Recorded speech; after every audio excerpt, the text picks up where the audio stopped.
Welcome to the BMI Podcast. Today we sat down and talked with Judith, the second half of the BMI Podcast. We talked about what it means for her to start her own business, getting into the coffee cart industry, and really training or going from being a worker into what it means to becoming an entrepreneur. If you haven't already, please consider subscribing. We hope you enjoy.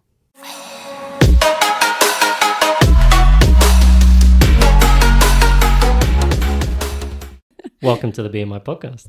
Welcome, guys. Today, actually, I wanted to kind of sit down and get the other half of the half from the BMI Podcast. And we touched on the business side. We did a business one, and then we weren't too sure whether or not this would come out as a part one or this one would be part one or part two. But we've done one with Aaron around the little cherry. And so I thought, well, why not invite you on to get your version of events and kind of see how things have been from starting a business from your side.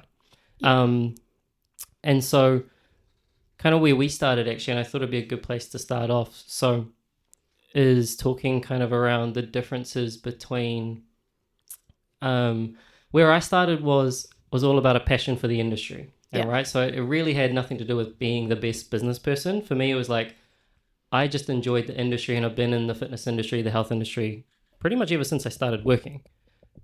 And then from Aaron's side of things, he's kind of almost been like a serial entrepreneur in a way where he's kind of like jumped from different, none of the businesses almost related apart from real estate and business development. Property development. Property development. But even then it was kind of like a sidestep in a different direction into just a new venture.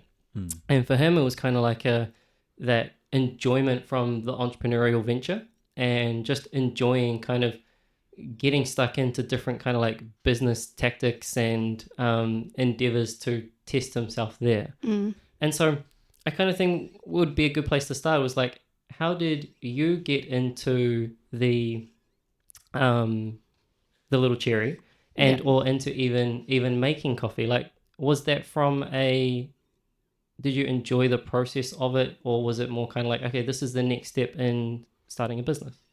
Well, I always started off with working in hospitality. My first job was in Switzerland. I was working in a cafe there, but it wasn't like they've got different ways of running things. They don't do barista coffee or anything, but I was working there like behind the bar making other like special drinks and stuff. And then and then I came back to New Zealand, was working in cafes here, and so it's kind of the only experience I have. And what's the difference actually in that's quite cool with the difference in coffee culture over there versus over here? Like, is it much different? They have a lot of just normal automatic machines where you just press the button and cappuccino comes out. And pretty much instant everywhere.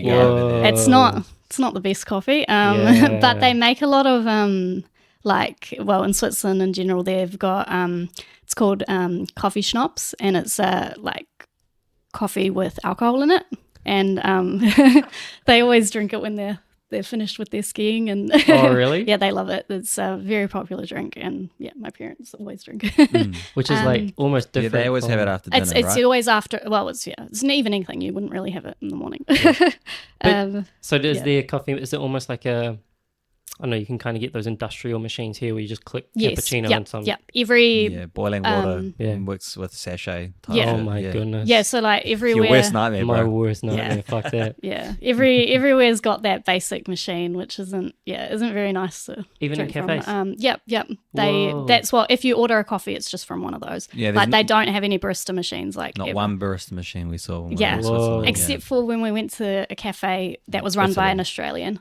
No, the she was the Michelin star restaurant. Yeah, we went. It was run by an Australian, and obviously she knows her coffee, so she was like had a proper machine. They're probably the go-to actually because there's nothing else. It'd be the only be a standout. I mean that I'll come back to that as well because I actually had something on, in terms of honing your craft and perfecting your craft. So we'll come back to that, which is quite interesting as a contrast from how they go about coffee versus how we go about coffee.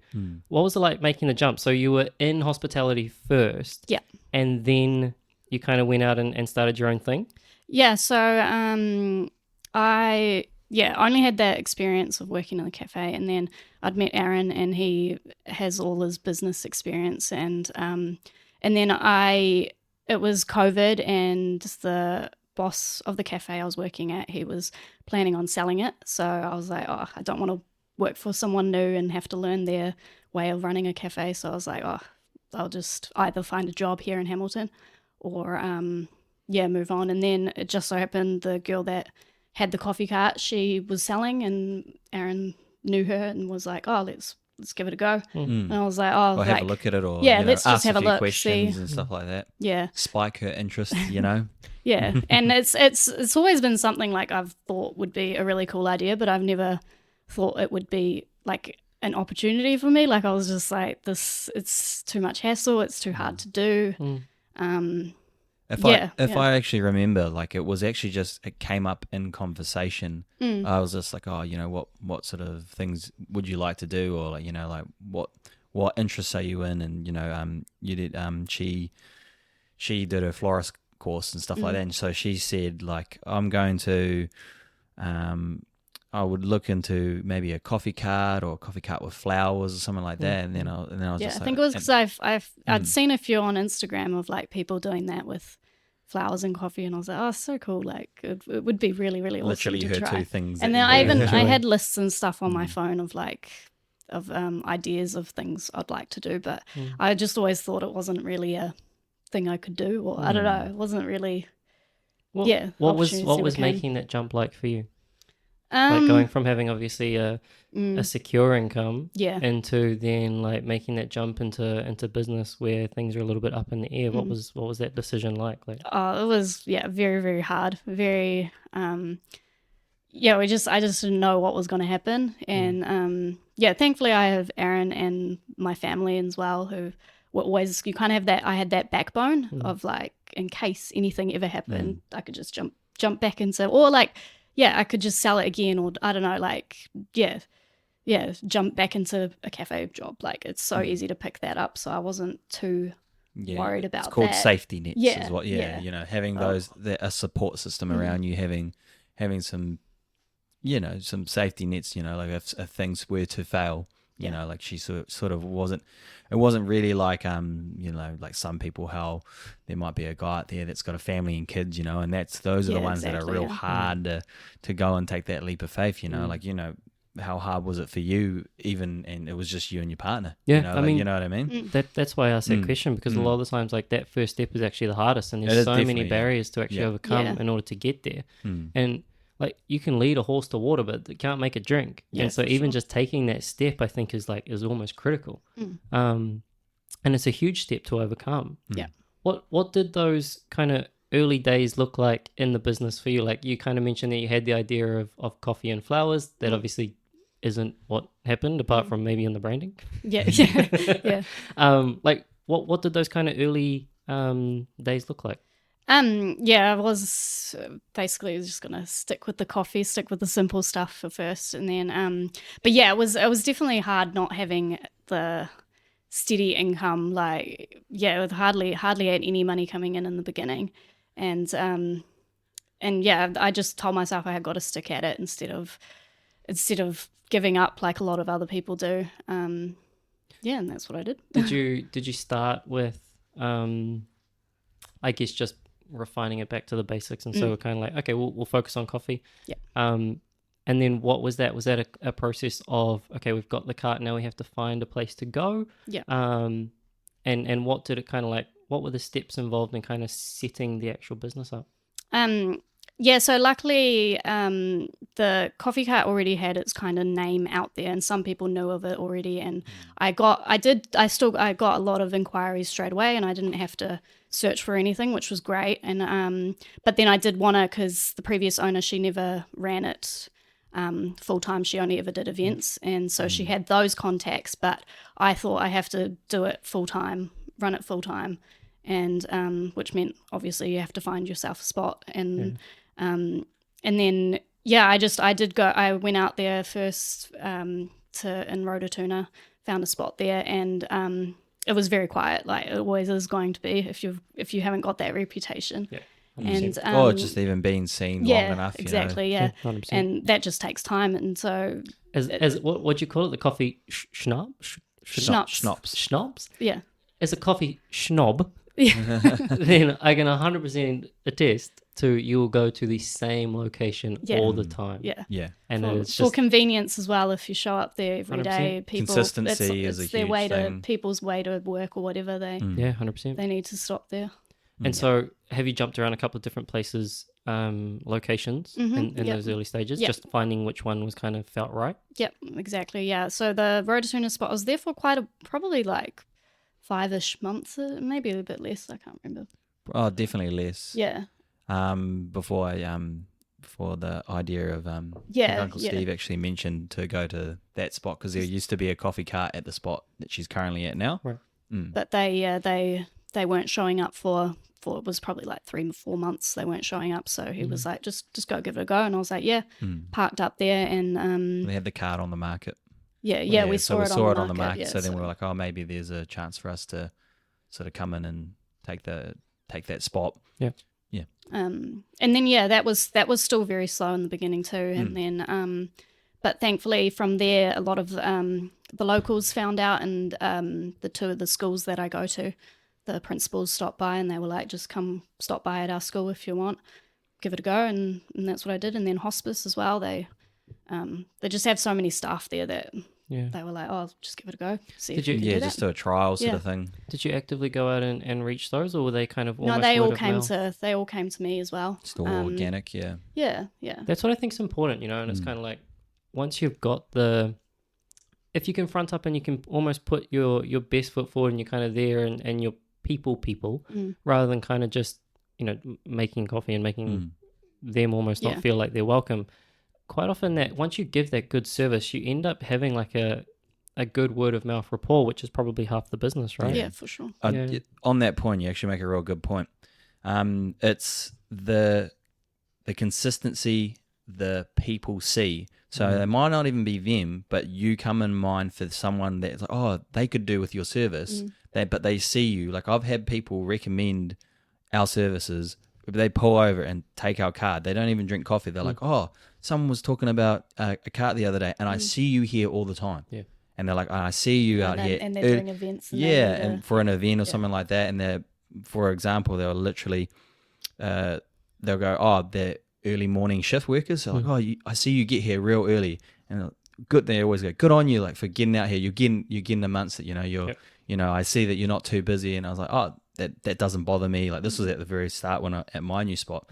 And I was just like, oh, it'll come. Yeah. It's literally about being seen long enough and people seeing, because like, I don't know, like in New Zealand, like we have that, if you sort of see someone putting in the hard graft, we all go, oh, fucking good on them. Like I'll go and support them over the guys that are just expecting the customers because, like that, and they're not maintaining their customer, No, 100%. And it's relationships, probably very similar to like when you first started, right? Like the ability just to kind of turn up and be there each time, like that consistency is actually what kind of builds the people's connection with you being there. And it was 100% the same for us. It was like the first thing I realized, like even if you're not busy, just be there. If you're available, then people will come. And so half the time it's just if you're not available, well, then they're never going to purchase from you. And so you just have to actually be available. Yeah. And so it is when you first start, it's kind of like it feels slow and you're kind of like, oh, what am I here for? I'm just almost wasting my time. But it's like, nah, that's almost the groundwork that kind of is all prerequisite. It's the foundation. 100% to getting the business come through in the first place. That's so true. Like I remember taking on a lot of bookings in the beginning. Like they were only really little ones, like probably like 10 coffee like orders. I was like, oh, I've got to take them. I've got nothing else. Like let's go to do them. But now we've grown so much, we don't really need to do those little ones. We have minimums and stuff. Like whereas back when she was starting, literally, she would just do any sort of opportunity or any, I'll give it a shot, because with that mindset, you might only make 20 coffees or something like that, which is nothing. But then those people there appreciate that you came in and out of your way, and like, because sometimes it's on a weekend, like sometimes we've kicked ourselves where we're literally been sitting there and we're like, God, like I had a mate's birthday last night or something like that, and but it's all worth it because you don't know who they're going to tell about you because 100%. of their positive experience with you because they probably would even mention it. That's a talking topic. It was, oh man, we had this coffee cart and like unfortunately it wasn't as busy for them, and they're like, oh, coffee cart, or like, oh, I need a coffee cart for mine, and I'll have 100 people, that will show or something like that. And I mean, it's even information because I know you've talked about it before. Even when I was working with you in the coffee cart, it was kind of like, well, this one may be busy. This one's probably not going to be that busy. Yeah. This one definitely will be busy because it's giving you that feedback, that kind of real time feedback that you can use to be like, okay, this is actually. So now once I've almost done those early reps. Now I can actually be more selective with my time, and I know where I can kind of put myself and what kind of actually works for us as a business, rather than necessarily kind of just, again, continuing to do everything from there. You're actually learning throughout that whole process. Yeah. We'll flick from the business kind of doing the reps into more personal doing the reps. And like I said, I'm a bit of a coffee snob. And so what do you actually enjoy most about the work that you do? And has that changed as you've gone through the industry, like from, I guess, hospo into now owning the business? Have you always liked coffee or? Yeah, not in the beginning when I first started working in a cafe. I didn't really drink. Though, right? Yeah, I was quite young. I just didn't really drink any.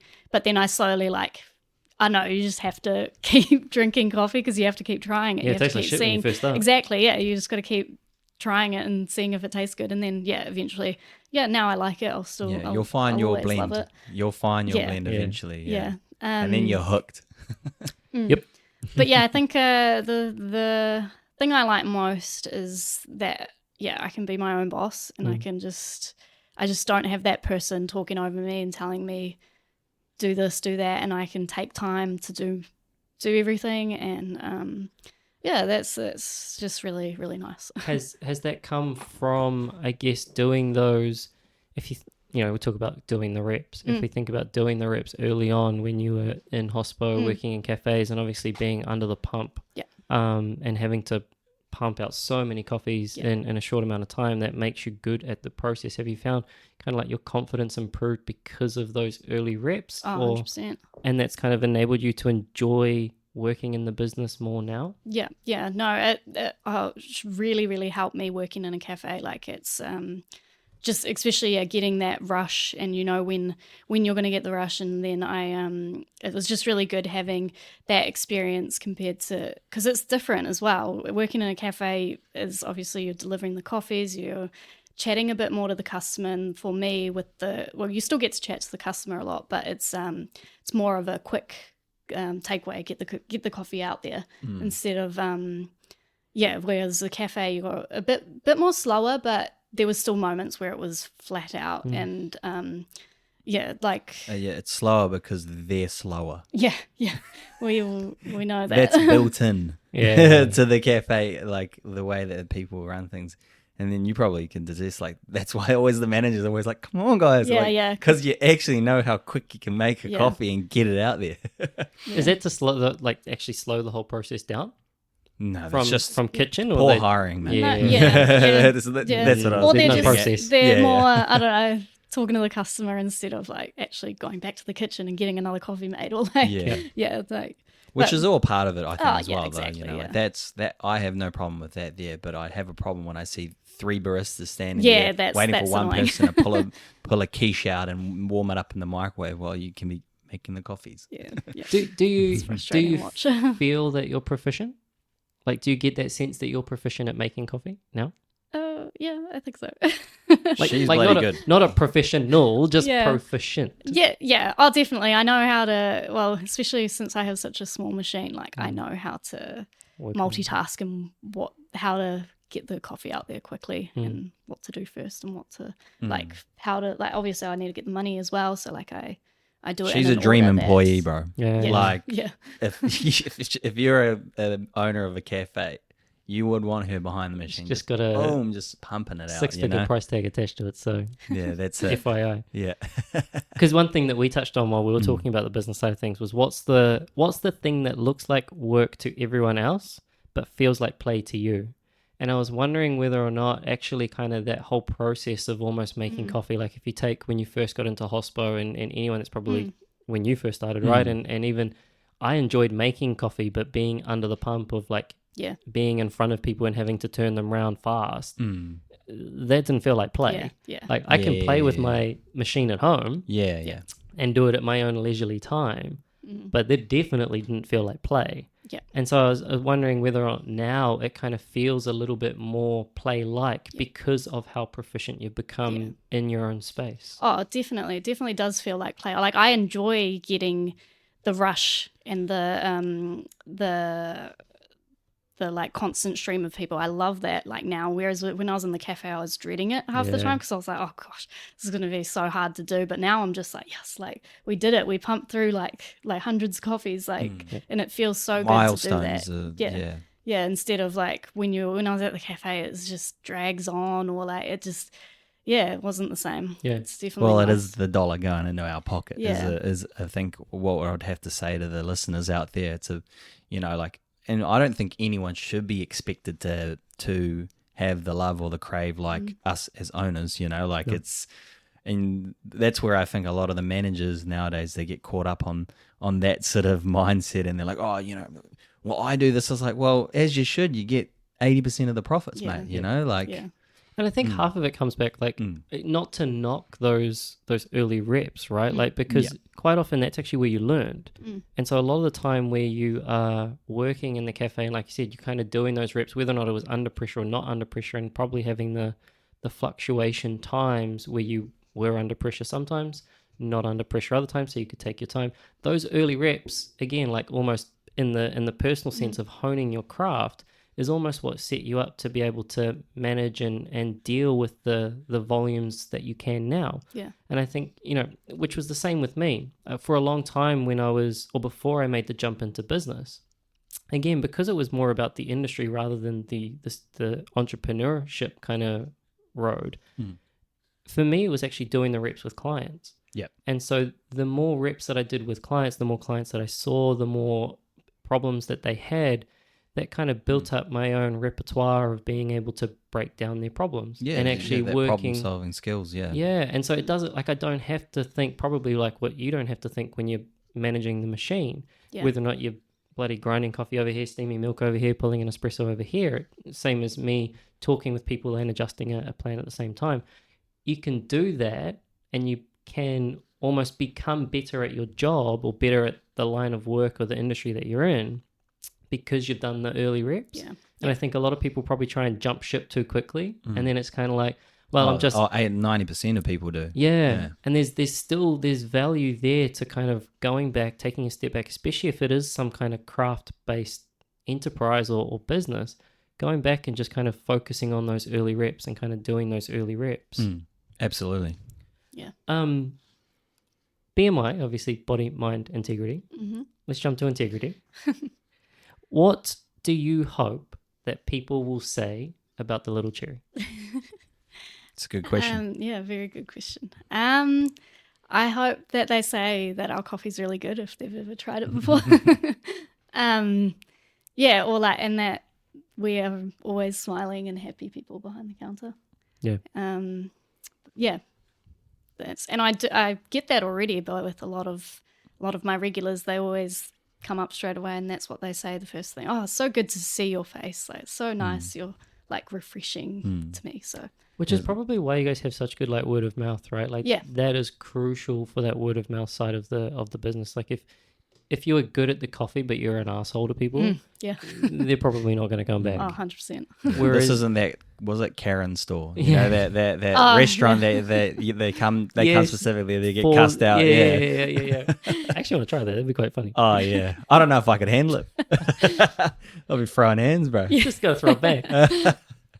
But that's half of it, right? Like I think when you can align your own personal value with the value of the business, rather than you having one value and the business having another value, I think there's just inherent growth that will come from that, because you seem more genuine with people and in front of people. And if people are already kind of saying like, it's good that you can already answer that question with real life experience, right? Like the actual result of people coming to see you aligns with the question of, well, you're happy people. And like it's a good experience of coming. Well, I try to make we talk about it a lot together, and I just say to her, you know, like it's actually, I think I talked to you about it last week. It's like it's actually our role, it's our duty to literally be their light in their day. Maybe some people are going through some shit or whatever, you know, like the last thing they need is to come up and, you know, regardless of what we're going through, like come up and get bad service from us, you know, like if we're like, oh, shit's under the pump or something like that, or something going wrong, like the least you can do is sort of like be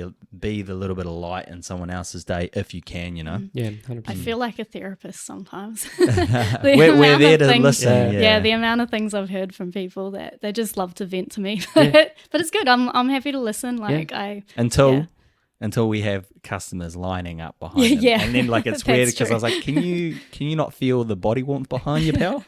like I need to move on. You would have caught that, you know, like because Mikey was serving in the little cherry as well, you know. And it's like, and I'm a talker. Yeah. I'll talk to the ones in front. I'm like, oh yeah, and I'm like, oh shit. Now I got to deal to the people behind rather than them. But I think that's a good testament because like in order for them, they're comfortable. 100%, they have to be, right. They have to feel vulnerable and comfortable enough. Well, they have to be comfortable enough to feel vulnerable. Yeah. And that's a testament to the service and the customer service itself. So I think that's 100% good thing. Have you had any personal struggles since starting? What have you had to deal with? Me. Dark times. That not getting any days off. For me, like having a set days off. Like it's hard, but it's also it's what we signed up for. Like, but yeah, I do enjoy the hustle and bustle of it too. But it is hard to. But then that's also a perk. I technically can just be like, I'm not working tomorrow. Like that's if I want the day off, that's what I can do. We talked about that the other day. Yeah. But do we ever choose that option? Exactly, we don't. That's the problem is we tend to not pick that We also option. know that we've got bills to pay and we need to go to work. We can't just take a whole week off. We've got an empire to build, you know. There was a notion actually. I can't remember who said it. But it was like Tim Ferriss.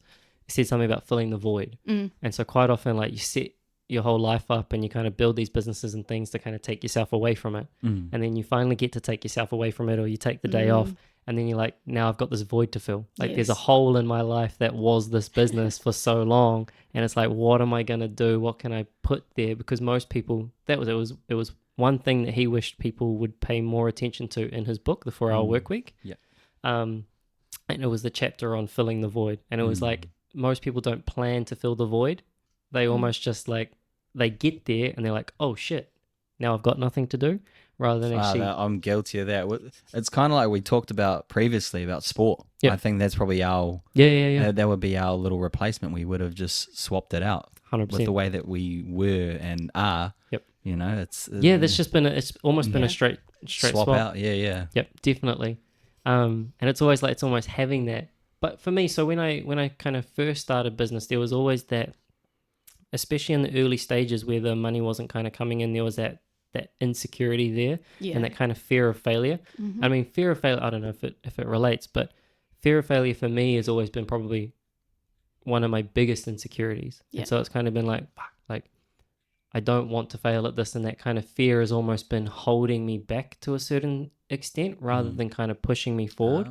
And so you almost need to, or I needed to anyway, get over that and use it as a momentum builder rather than necessarily a brake pad. And so, yeah, like I said, for me, a lot of it was having that kind of fear of failure and becoming more okay with the instability. And I know, Aaron, you were like, actually, this is like, I'm used to this. You know, it's kind of like you left Bike Barn and it was like, okay, well, it's unstable from here, basically, right? Real estate. Exactly. Ever since that, it's kind of been, you've been dealing, that's it, dealing with that kind of unstable ground. Whereas for me, it was always, I had it almost indefinitely since leaving school, that kind of stability, and having to now deal with that instability has also been quite a bit of a struggle. Yeah, you make a good point. Like, I sort of during some of our conversations, it's actually been a key thing that I've missed out, that I preached a lot to all of our friends and stuff like that, is like, don't become reliant on that weekly paycheck, because soon as you're under that thumb, that was your first, like I guess step.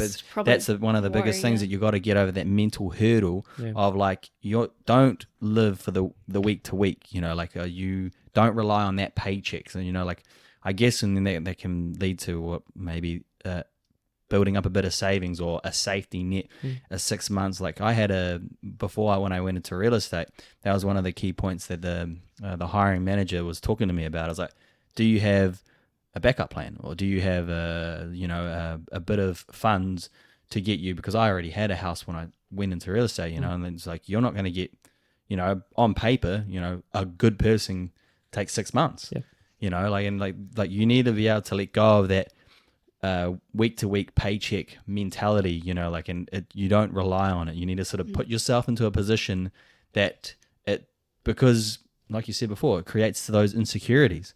Like you're insecure because you're like, you don't truly believe in yourself because you haven't built enough of a nest egg sort of thing, or, like you're just insecure that you can't actually follow through, or you won't actually take the leap, like. Yeah, well, for me, like you think about the definition of anxiety, and that's just fear of the future. Yeah. And that's 100% it. And that's likely stemmed from obviously not having that security in the past, or not having, what's the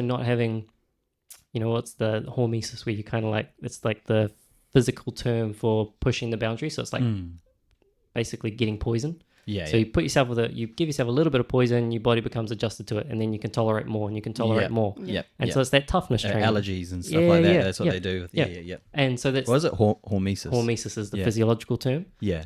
But toughness training. Like that's the whole concept of toughness training. It's putting yourself in difficult situations so that everything else also feels easy. Just a little bit worse next time. A little bit worse next time. Yeah. Whereas again, like when you're first starting, you don't have that, and because you don't have it, you kind of like, that's where that insecurity, that anxiety comes from, because you're fearful. You've never been through it. Absolutely. And so you're fearful of what's to come.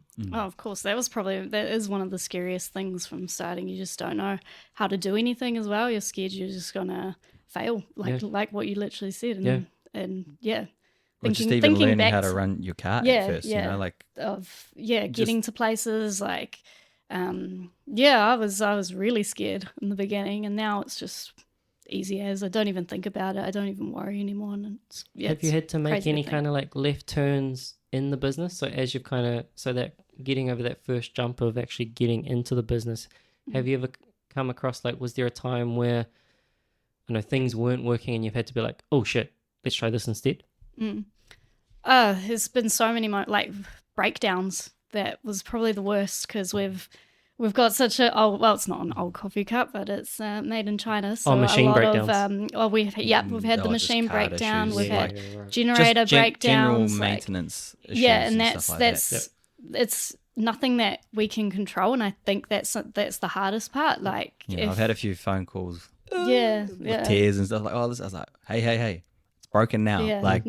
Pack up. Head home. There's nothing we can do about it. So, and then that stresses you out, because it's another day where you're not getting any income. It's another day. It could lead into a week. It could lead into a month. And then, there was definitely a lot of those moments. And that's... I'm personally still managing and trying to manage that same thing, because a lot of times, like, that's very similar to when we would get sickness with clients. And so clients get sickness, and we were talking about that last week with me. Yep. Every time that clients kind of get sick or whatever, there's nothing I can literally do about that. Like, it's completely out of my control, but that doesn't stop me from irrationalizing the situation and being like, what's that going to? All it takes is another 2 more cancellations, and I'm not meeting my rent or something. That's it. Exactly. Because that's the thing, is you're in your own head. You're already like, you're making the worst scenario in your own head out of a situation that's not even that bad. And you just can't control it either. And that's how I had to teach you. Like with these things, like they're gonna go wrong, and that's like when I noticed that you were really panicking and like worried about these things that are happening, I was like, hey, like you need to start realizing, like, when the damage is done, like, it's like my old man would always say, the no point crying over spilt milk. Like, it's the milk is spilt. Like, it's done now. Like, just, all right, sweet. How do we clean this mess up? And it's tough to change that mindset. Like, it's hard to change that, especially when you haven't really thought like that originally, or you, again, this is new ground and you haven't had to deal with these kinds of situations before. So if you've worked for other people, it ends up never being your responsibility. Exactly. You pass it on to your manager, you pass it on to your boss. Yeah. You don't need to think about it the next day because it's already like... They deal with it. Yeah, exactly. I remember working in the cafe and the freezer would break and I'd go home the next day and come back to work and he'd not lose a lick of sleep. Yeah, and like I bet now thinking about it, like my boss would have been like, oh God, how am I going to pay for this? Where am I going to get a replacement? Like, that's that sort of stuff you don't think about until you're there's definitely additional weight on your shoulders for sure. 100%. And I think that's kind of like, that's almost the blessing and the curse to owning the business and having a business, is that a lot of the times, yes, you get what you said, you get that freedom, you get that kind of, you have the ability to control your own schedule. And then on the flip side of that, there's all the fear and the insecurity and the not knowing and becoming okay with not knowing that no one really tells you about. No one tells you that you're probably never going to find stable ground. You're always going to be playing in this little bit of a flux space, like more money, more problems, right? Yeah. And so it's like but the more you find yourself in that situation, the more you can kind of build a resilience to it to then be able to kind of have that as something to fall back on each time. And I just relate it back to almost strength training and like we said, hormesis, like the more difficult shit that you put yourself in physically, well then the more you can tolerate. Yeah, for sure. It's just, things don't really faze me anymore. If something happens, I'm like, oh, it can't be as bad as that other time that happened. Or, I've seen worse. Yeah. So you just, And it was initially, it was tough for you at first, but luckily she had me, who's gone through a lot of problems in business, so that's why I think maybe having me around that sort of like can lower the, the stress level of like, like, oh shit, it's not actually the end of the world. And, and just like, well, I've got my dad who's a builder and stuff like that, who's like real handy. So like we were very lucky to have my old man, like, cause he's bailed us out of a few things, coming over late at night, and we got the lamps on, like just so we can see things in the car, and just so they can get fixed that night, Yeah, it's been a few things. But then, like I said, right, like it's that the ability to, and even if people aren't in business and they're kind of just like still working a job, the ability to push yourself and put yourself into difficult situations, like again, like you can kind of almost feel that or see that ease or comfortability that comes when you're just almost in the job, because, well, that's someone else's problem. That's someone else's problem. And so just even if you're not looking to start a business, put yourself in those difficult situations where you can learn some of that hormesis response and put yourself in a situation where you can actually get some personal growth out of that. And business is a great opportunity and a great instance for you to do that. So is health and fitness and putting yourself into uncomfortable situations, because there will be an uncomfortable time, whether that's personal, again, whether that's in business or whatever. There will be something difficult that you'll have to manage. And if you know that you've been in a more difficult place, then it's going to be easier to manage that situation. What's one lesson that you've learned since starting business? I've learned a lot of lessons. Just one, please. I've learned how to be more like time management, how to be more organized, and I've just learned so much. More proficient with your time and time management skills. And what do you mean by that? So if I'm starting out, what would be a mistake that I would typically make in my own time management that you could either help with? Well, for me, like taking on too much. Yep. If you end up taking on too much, it can just, and that's also something I've learned, is to just say no to certain things. Like at first I was like, I've got to take everything. I'm not making enough. I need to get whatever I can. And then, but I've definitely learned now, like, to just say no to certain things. It's not worth it. It's not worth my time. Just knowing your worth. It's too, it's too stressful.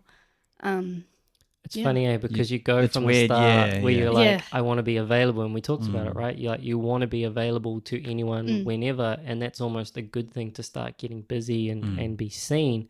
but there comes a time where, okay, now you almost have to put your time ahead and start valuing that time and be able to say no, because and that's a difficult thing to do. We're not taught that. We're not. Very hard. It's like you're saying before, how like if you've got, you know, that insecurity of like you don't know when it's coming, so you kind of you fall victim to that fear, and 100%. then you take on any and every opportunity, and then it's like, well, you're kind of cutting yourself short. Yep. You know, you're not valuing your stuff, and I have to talk to Judith about it quite a bit. Like, it's you can fall for that, you know, like, but it's weird because you also can't forget your roots, and like we're in that part where we're like, oh well, we've got to value our time, but there's still some events that we'll take that are still, you know, slightly risky for us, but you know, because we know what actually can come from them. You know, we had it on the weekends before, like where we paid to go to an event,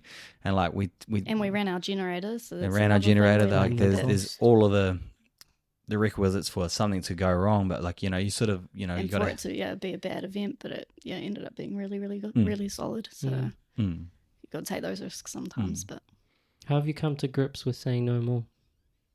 That's a difficult one for me. Like, I struggle. And same thing. It actually links back exactly to what you just said with regards to every time you feel insecure, you're more inclined to say yes because you don't know when the next thing's going to come. I'll let you answer, and then I've got a very good answer for this. This will be good for the others, but yeah. I think it's also good that we have such a solid Monday to Friday routine now that I can just say no to other things that I just don't think will be worth it, or we've kind of just got ourselves a backbone now. It's not, I don't mind saying no. I'd rather value my time and spend it doing other stuff. What about for me? The weekends and stuff, like we don't get weekends. So, you know, like for now there's a bit of trying to claw back a bit of our, like, you know, normal life, I would say will be what is a huge thing for you to, is just like, oh, you know, she gets no days off, or, you know, we get no days off pretty much for quite a lot of the year. So sometimes it's actually like, you know what? No. And like you're happy to say no because you're like, yes, I get to breathe, you know?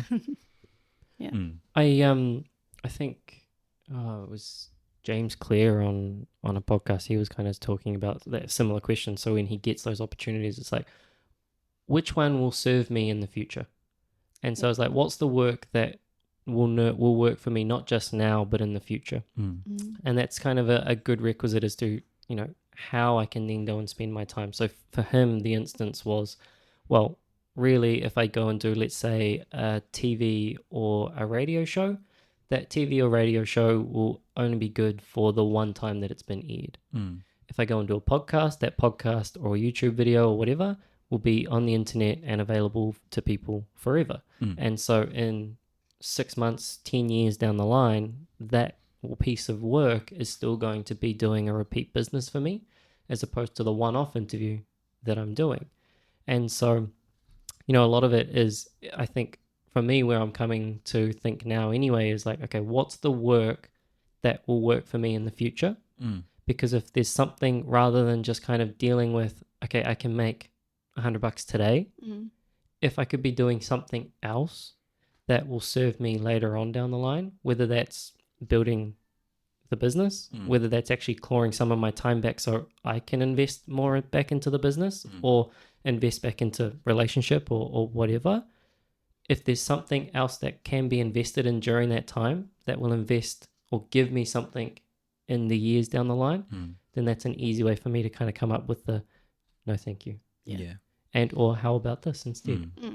Well, like when you fall, like going back to sort of like when how you were saying before that you're guilty of that insecurity that you're not gonna, you don't know when the next paycheck's coming, sort of thing. You know, because you're so new into business. Like the way I sort of like trick my mind is, it's like, okay, well, you just gotta like, all right, set yourself the boundaries of, all right, here's my value. Here's what I'm asking for. You might want to give someone, you know, if you have a good relationship with them, you're like, okay, I'll give you a slight deal, but know that there is someone else out there that will value the way that you value you, and then you can charge them the right price.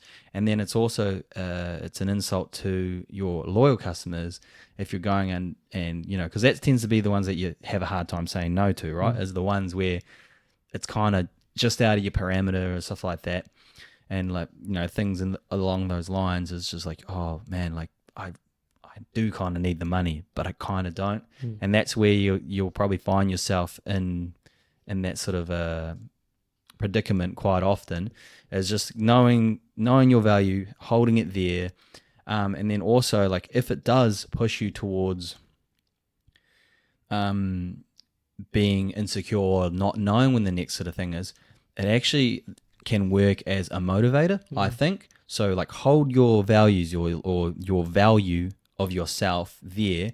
Say no to the ones where it's saying, yeah, it might not, you might not be getting money, or the next paycheck might be a bit more, bills might be coming up in this next month.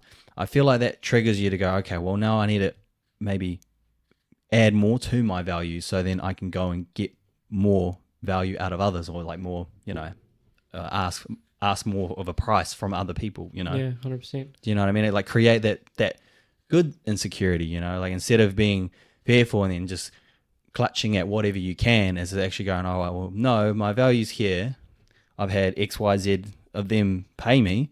Now I can actually go off and just say no. And then if things get you go, okay, am I actually providing as great of a service as I can to X, Y, Z's over here as well, And then they will tend to be, like you're sort of saying before, it'll pay the dividends down the line when you... Well, even so, like that kind of remind me of the value in, or the value in the values. And so being able to, does this work actually align, or does this person align with the values that I have? And so if you're attending an event, let's say, that is all about, generating large amounts of income, but it's really not going to be a good customer experience, then that's an easy no, because it doesn't align with that value. Yeah, absolutely. Same for me. If someone's wanting just to come in and lose weight in the fastest amount of time, and they don't give a shit about yo-yo cycling, well, they're probably not for me, right? Yeah. Like there will be someone else that... Because they're also like, they're going to probably talk ill of you when they go off the track, and 100%. then and it's your plan that they failed on. It's actually not good for your personal brand. Exactly. And so, I think it's finding value in your own values. Yeah, absolutely. Where can everyone find you? On probably Instagram and Facebook would be the best. I think it's little_cherry_coffee at Instagram, and Facebook would just be Little Cherry Coffee Cart. If it's not that, because she doesn't... But just search Little Cherry Coffee Cart and you shall find me. Search Little Cherry. We'll put it in the description box as well. Yeah. Okay. Thank you for your time, Judith. No problem. Thank you for having me. You're welcome. Well Cheers, done, guys. Judith. Great first pod. Thank you. Thank you.